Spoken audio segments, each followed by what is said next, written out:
Okay, let's review triangle midsegments. Will be covered in class a little bit today. I'm just going to fill in this worksheet, which I've attached to this document.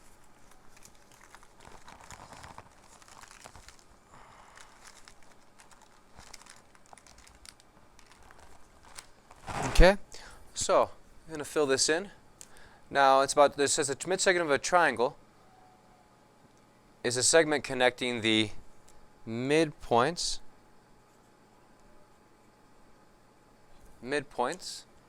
of the two sides of a triangle. Example, so in this case we have points D is the midpoint of AB.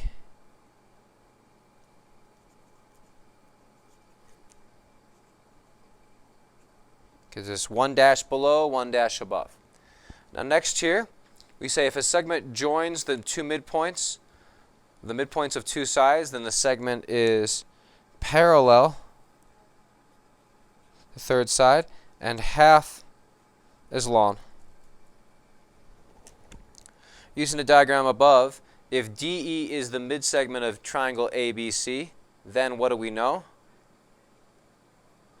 Well, we know that it is, for example, that we know that DE, segment DE is parallel to segment AC. We know that. We also know that DE, segment DE is equal to half of segment AC. That's one relationship. Let's come over here. We identify some parallel segments in this triangle here. We zoom into number 1. Pardon me. There we go. Pardon me. There we go. So we have here QR.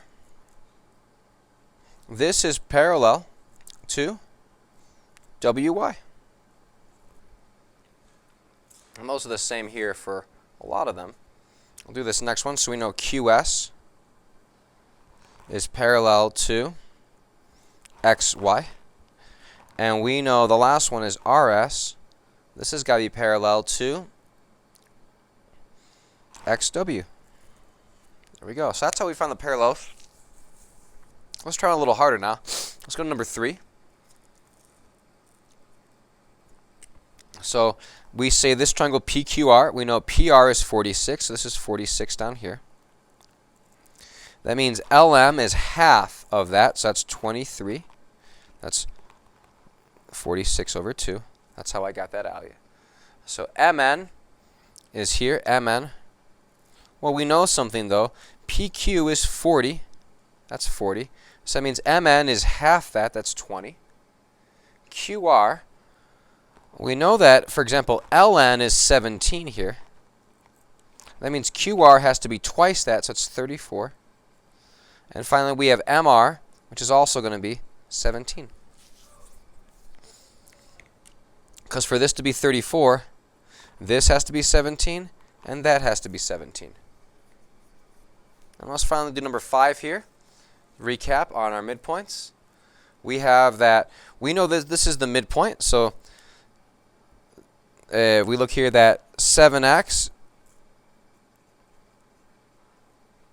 What we know is that this is the midpoint.